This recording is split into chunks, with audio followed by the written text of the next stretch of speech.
Imagine if someone told you that they are into wildlife rehabilitation. What would be the first image that comes to your mind? Would it be Jane Goodall looking at wild chimpanzees in a remote African area? Or would it be David Attenborough narrating wildlife stories? Or would it be Steve Irwin wrangling snakes and crocodiles with his bare hands? Let me interrupt your thought for a second and tell you the realities of a career in wildlife rehabilitation. To me, it represents working 12 hours, sometimes 16 hours a day, 7 days a week, no vacation, and most of it is cleaning animal waste, washing cages, feeding these animals, rushing through traffic halfway across the city to reach the animal in distress.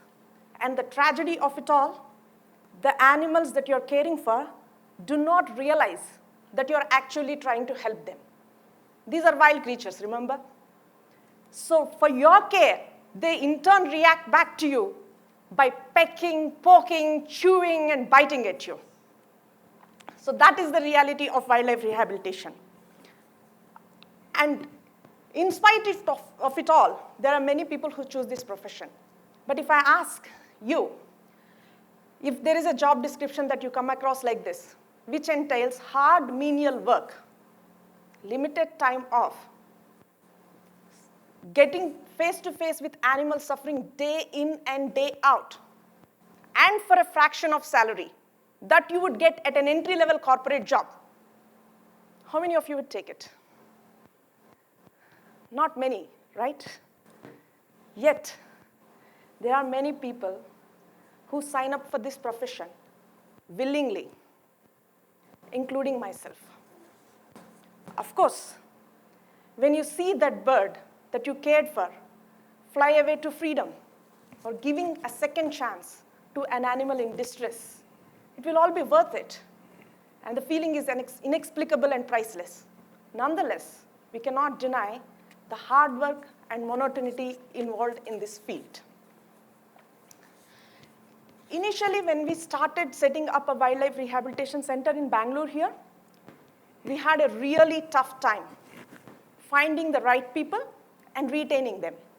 Even the few passionate animal lovers that joined us did not last very long under the strenuous workload. Our organization was growing, and we really needed the right people to carry forward our mission. Without the people, there is no one to care for these animals. So then we started thinking, what kind of people are suitable for this job? What makes them tick? To find an answer, I had to look within myself and find my own motivations to quit my corporate job, which is comfy, and take up wildlife rehabilitation. Since my early childhood days, I always found great joy in helping others and sought opportunities to do so, sometimes even at the expense of personal space and comfort. I did not know what it was called then, but when I came across the word called altruism, I realized that that is my calling in life.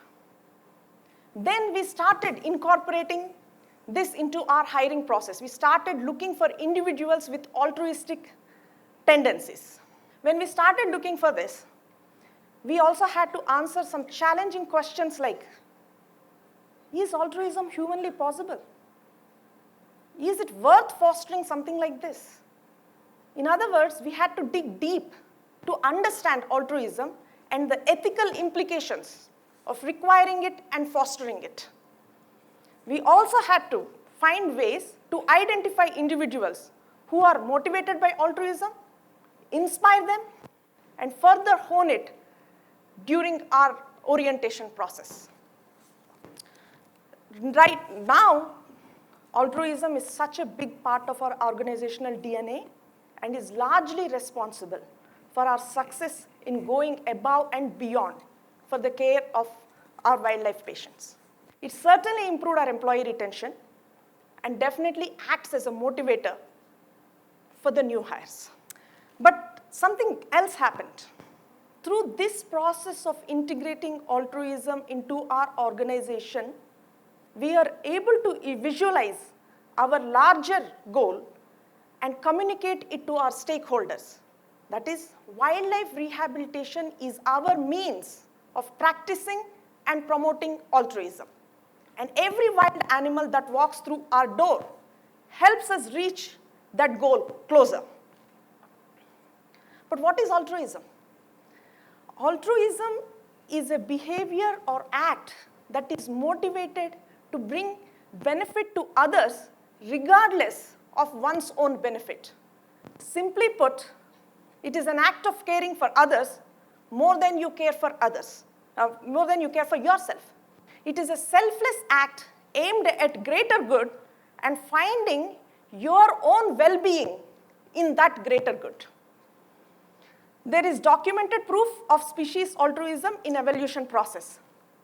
When resources are critical, some individuals forego their own reproductive process, instead giving chance to fitter individuals to reproduce and help them raise that offspring, ultimately for the survival of their own species. At a very personal level, I have made a similar choice to not have children of my own and instead focus on the social and environmental issues. Thank you. Research indicates that individuals who practice altruism have increased neural activity in the amygdala part of their brain, which suggests that altruism has a genetic component to it. But as humans, we are better equipped that we do not necessarily need to inherit behaviors through our genes alone. And you guys would know it. You can shape behaviors through systems and models and culture and social conditioning. Altruism can be explained by circle of care model. The scope of things we care about is loosely determined by the sphere of our self-identity. As we grow and our understanding of the world around us grows, it is possible to include more and more individuals into that sphere of our care. For example, in infancy, most children are selfish. I don't know if you agree with that, but because when you are a child, all you care about is your own needs.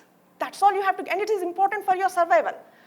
But as you grow and learn more about things and see similarities between you and others and understand them with empathy and compassion, it is possible to expand your circle of care to include people in your city, people in your nation, and sometimes even people halfway across the planet who probably you would never meet or interact with.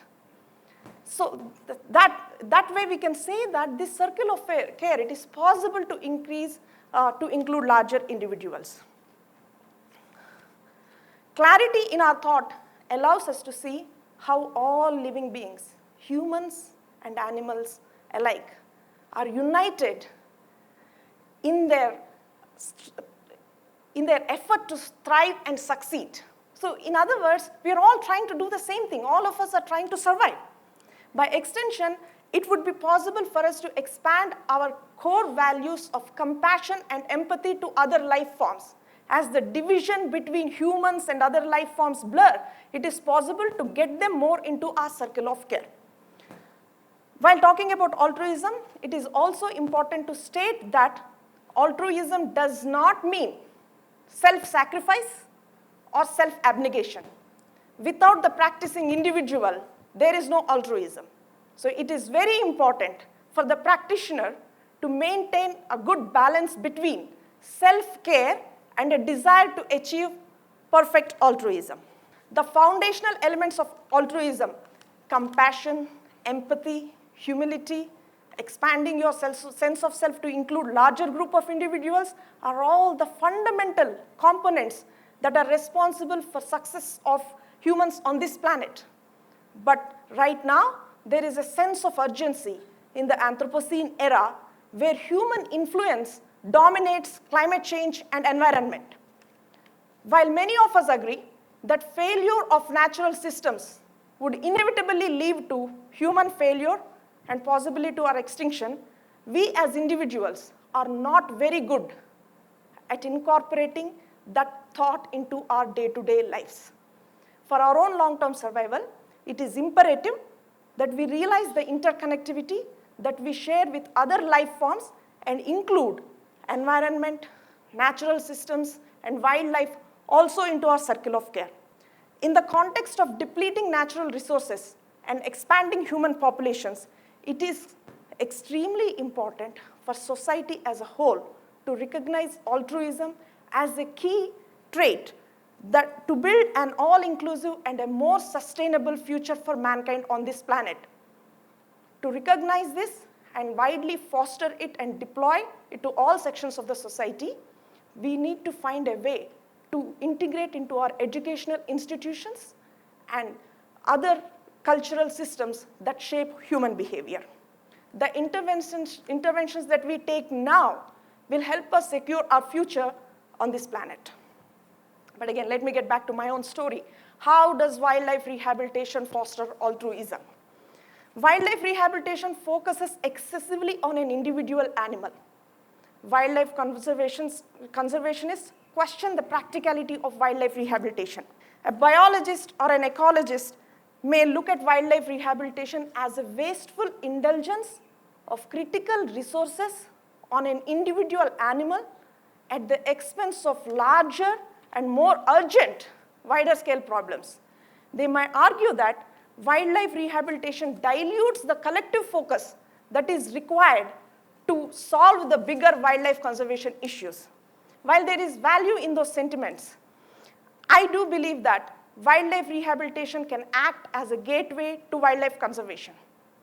People care about things that they connect with, that they can see, that they can experience, that they can feel. Wildlife rehabilitation fosters an individual's connection with the animals in their neighborhoods, which is much better than the abstract concepts like environment and wildlife. When individuals connect with animals in their neighborhoods, it gives them a strong sense of connection more than a textbook or a teacher ever can. A child who saved a single bird and saw it thrive and prosper is more likely to grow up into an individual who fights for those birds, for their habitats, and possibly even become a future conservationist. As we sow the seeds of altruism in our children today, so shall we reap the concerned citizens of tomorrow who will counter the effects of apathy, selfishness, and greed that has become so entrenched in our current society. Mahatma Gandhi's prophetic quote, "The greatness of a nation and its moral progress is judged by the way its animals are treated," is timeless and is very relevant to the world that we live in today. When we treat our animals well, by extension, we treat our environment well. And by extension, we also treat our natural resources well. And any thinking and policies that support this idea will only lead to long-term survival of our own species. Let us look at some of the desired behaviors and the motivators behind them. Who is more likely to not cut a tree? A person who watched a bird nest in the tree and feed its chicks and then realizes the importance of a tree in sustaining life around it, including his own. Who is more likely to not use pesticides? Someone who watched a bird pick up insects from the grass and understood the connection between pesticides and the food chain. Who is more likely to not use plastic indiscriminately? Someone who sees plastic waste clogging our lakes and rivers and connects it up with that plastic bottle that they buy. Who is more likely to strive for environmental protection policies? Someone who has understood the interconnection of all living things and the impact of good environmental policies on well-being of all life forms.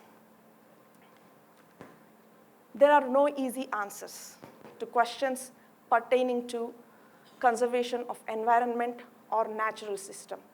But we cannot ignore the sense of urgency surrounding these matters. I believe that a well-managed wildlife rehabilitation facility can be instrumental in shaping the behavior of individuals in a community towards the wildlife and environmental issues. When an individual's connect with animals in their own neighborhoods increases, it is likely to translate into a sense of stewardship for everything around them. As the sense of stewardship increases, the circle of the care for that individual widens, ultimately leading to a more altruistic community, an altruistic community which is better equipped to deal with social and environmental problems in their area. In conclusion, I hope our small effort towards practicing altruism through wildlife rehabilitation will inspire others to incorporate this into your own professions. In our endless rat race to grow and prosper at the expense of everything else, including our own future sustainability, altruism could be the saving grace to preserve humanity and stop our descent into endless cycle of apathy, greed, and selfishness. Let us all come together and do our bit to keep the spark of altruism alive in us and pass it to our future generations to save the planet and all its inhabitants. Thank you.